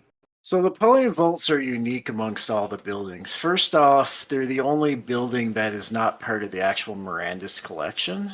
And they were purchased kind of in an agreement with Polian, the company who bought the Citadel of the Sun. So Polian bought the Citadel of the Sun for $500,000, and then they spent another $300,000 to buy 10 Polian Vaults. Now they only actually sold 5 of them, and the 5 of them they sold were via auction. And they sold on average for, at the time, of about 30 ETH-ish, which at the time was also like 30 million Gala each. So they're definitely the most expensive buildings to sell, up to that point. In terms of their utility, they're going to be for several things. One is for actual storage, so they'll be like a storage building, which you've known from what we've said, we're not terribly fond of storage buildings. With that said, they're going to do a lot more than that. So you'll be able to teleport items from one Polian vaults to another. So let's say you're in Citadel of the Sun and you want to transport something to the Citadel of the Wind. Well, you can do that at a Polian vault. So that has substantial value. Also, any DeFi related things and or kind of like smart contracts, so the renting of items and stuff should all be related or through Polian vaults in some way. So it's going to have substantial utility, and I personally see this as the best building in the game, hands down. There it is. You heard it. Grill, any thoughts on the Polian Vaults? No, I think pretty much hit all the points with them. No, there's one other building that we don't have on this list, other than the Grand Forge, which we mentioned at the top of the A tier, and that's the Grand Sanctuary. Now, it's a building that was supposed to be released and is planned to still be released, and essentially what a Grand Sanctuary is a place for new players to kind of get some basic gear and survive up until they're able to carry on their own. And what do you guys think such a building could potentially be placed at? First of all, I kind of hope they don't release it. To me, it actually devalues the game. I feel like it's a good intention, but it's a mistake. That's my opinion. If I was to place it somewhere, there's one more building we haven't talked about. If I was to place it, I mean, it sounded to me to like Mirandus or Gala's going to own that building. It didn't sound to me like it's going to be a for sale building. They're definitely going to sell it. They're going to sell it by auction. They had a Medium post back in August of 2021. There was going to be a sale, and it was a joint deal with Opera Browser, and it just got postponed. My personal thing was I said I was going to buy all of them and just never place any of them. I don't think they really kind of fit the theme of how this game wants to be and exist. Like, it just doesn't seem to make a lot of sense to me. Maybe that's why they delayed them. Maybe they've changed their mind. There hasn't been an update on them in forever, right? Yeah, nothing. I asked McCarthy specifically about them, and he said they're still a thing, but he didn't elaborate in any way. I imagine the release version of those buildings will be somewhat different or significantly different than what they said initially. Alan, where would you place it? So I can see it being quite valuable. I personally don't like the building, so I wouldn't place it, period. But assuming they do exist, I would say it's probably high tier A or maybe even S tier, given that it's a unique type of building, provides very unique abilities, and is going to be quite limited in placement ability. I don't understand the economics though, right? Like, so you got a new player coming in and what you're just giving them a bunch of stuff. So you would earn kind of a portion of what they would earn is kind of the thought behind it. Kind of like almost like a scholar system built in while you give them some starter food and armor and stuff to work with. Problem is new players don't earn a lot. So there's one more, the arena. Ah, yes, the arena. It's going to be a tiny arena. Yeah, they did mention that. That's got to be S tier without question. Well, let's talk about it. So just everybody gets some context because not everybody's up to date. So McCarthy has said that he wants an arena where players can agree to a PvP situation. It's going to be one player versus another, or maybe 2 versus 2, or whatever it is. And then they decide what the stakes are, and then everything's in a smart contract, and winner gets everything. So that's the context. Go ahead, Ilham. I think that's incredible for the game. I really like the high stakes thought process involved in that. I think that'd be a really high tier building, probably insanely expensive. I don't see how it's not S tier. Definitely one of the most interesting buildings. That and the fact that there's no other PvP in the game. So if you want a PvP, you have to go to that place. If they make it so the owners get a cut of everything that happens to those buildings, it could be quite lucrative as well. That's what I wanted to get into. I want to get to the business side of the arena. So one is they could potentially get a cut of whatever the player has agreed to, especially if it's Materium. Could be pretty clear cut, 10% or whatever it is. But the really big money is if they start making it almost like a pay-per-view type of experience. If it's a pay-per-view experience, let's say players pay 5 Materium to go watch, it could be a really good moneymaker. What's your thoughts on that, Ilham? Yeah, I could see that being good. What I'd really like to see, but you probably won't see, is there being betting associated with it. That would really bring in the money, but then they had to worry about gambling laws and the like. Yeah, the question is, how could you stop people from, let's say, streaming it? You know what I'm saying? So it'd be hard to control people not streaming it, show it to the world. So yeah, Ellen, what's your opinion on could they somehow protect the pay-per-view rights or prevent people from streaming? Not easily, for sure. I'm sure there's probably some, I don't know the details, but I'm sure on places like Twitch and YouTube, there's probably some copyright rules that they can to limit streams of certain content. You see similar things to your sporting events where not everyone can just stream it and such as well. So someone with more legal knowledge would probably be able to weigh in better than that, but I think there's some way that they could limit it at least. Yeah, it would be awesome. It would really be an incredible viewing experience.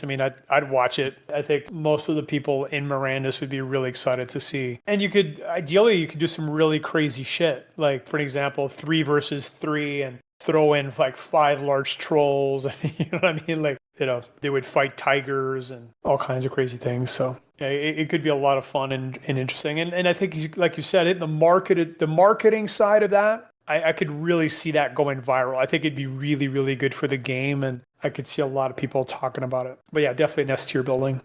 Well, there you have it. That's the tiers of the buildings of Mirandus based on our opinions. Again, of course, we will be wrong about some of it, but probably right about the majority of it. And things will be definitely subject to change when the game launches. Check us out, mastersofmaterium.com. Click the link, come to our Discord. We are open to everyone, even people that don't even own any Mirandus assets yet. So there you go. Thank you very much.